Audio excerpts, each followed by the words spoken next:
Hi, I'm Greg Dell with attorneys Dell and Schaefer, here with attorney Victor Penna, and today we are going to discuss a recent case against Cigna, also known as Life Insurance Company of North America. And this is a case that was going on for quite some time. It was not a case that our firm handled, but obviously we report on all the cases around the country because we're involved with reading the case law every day. And this was a case out of the Sixth Circuit Court of Appeals, which is just one level right below the United States Supreme Court. And Victor, if you can give us some background on this case and what things you thought were important in this case that are going to benefit claimants in the future. Sure. Well, this case, we deal with Cigna a lot. This case actually involved a claimant. She exercised both levels of appeal. Cigna is one of those insurance companies that offers 2 levels of appeal. Both appeals were denied. The district court upheld Cigna's decisions, and the decision was finally overturned at the circuit court level. So when she filed her claim, she filed her claim based on symptoms that she was experiencing from a condition called Ehlers-Danlos syndrome, EDS. So it's a pretty rare condition characterized by basically its tendency to cause a hypermobility in joints. So you see that in the large joints, small joints, fingers, knees, shoulders. So it's a connective tissue disorder? Yeah, it's a connective tissue disorder. So also causes a lot of chronic pain, elasticity in your skin that causes a lot of bruising. So she was experiencing all of these symptoms. It was a pretty clear diagnosis. All of her doctors had confirmed the diagnosis, and she filed her claim based on those symptoms. And Cigna, they weren't denying her diagnosis. They're just saying that it's not disabling. Right. Okay.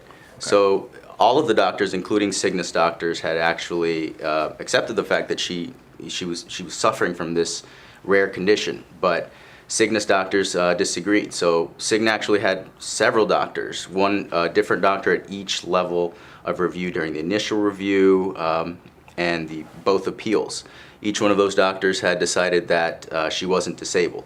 Okay, so but none of those doctors examined her, right? None of those doctors examined her, and that was a big issue here. So the Circuit Court of Appeals had actually focused its review and criticism of Cigna's review on that fact, the fact that they didn't actually physically evaluate her, which is not always a problem. Like we see just as many cases, not only Sixth Circuit but other circuits, where courts have allowed the insurance company to perform these reviews and reach these denials just based on these file reviews, even despite not having reviewed or seen or physically examined the claimant. But here, the court pointed out the fact that, as you mentioned, the diagnosis was confirmed, and none of her doctors had actually seen her. So the court said where the diagnosis is confirmed and there's a lot of evidence, a lot of opinions from treating physicians saying that she's suffering from these symptoms, it's just doesn't logically follow that you can just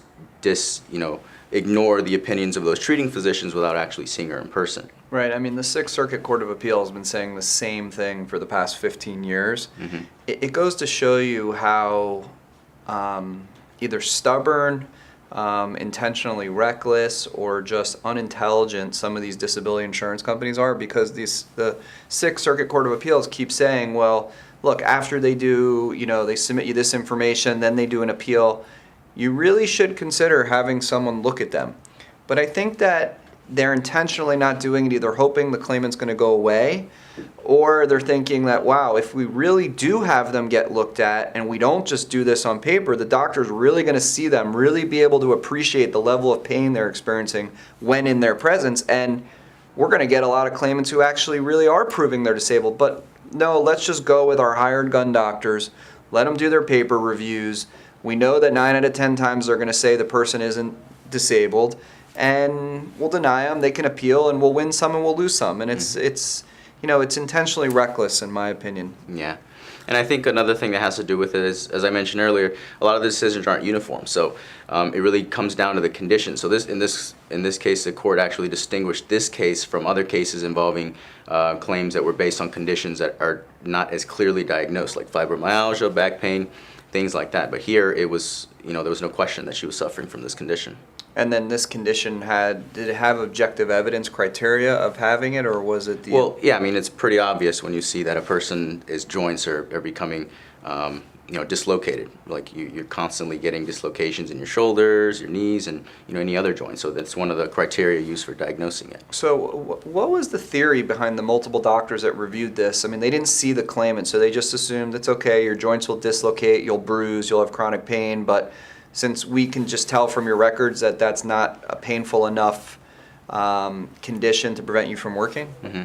Well, that's what the court basically focused on, the fact that it comes down to a credibility assessment saying that, okay, you're suffering from this condition, but we just we basically don't believe the fact that your pain is so severe that you can't work. So when it's a credibility assessment and the diagnosis isn't challenged, then if you don't perform an evaluation, then that alone is considered arbitrary and capricious. Well, the only saving grace in this country is that we have intelligent judges out there that usually make the right decision and are not afraid to tell an insurance company that they're wrong and make them pay for what they did.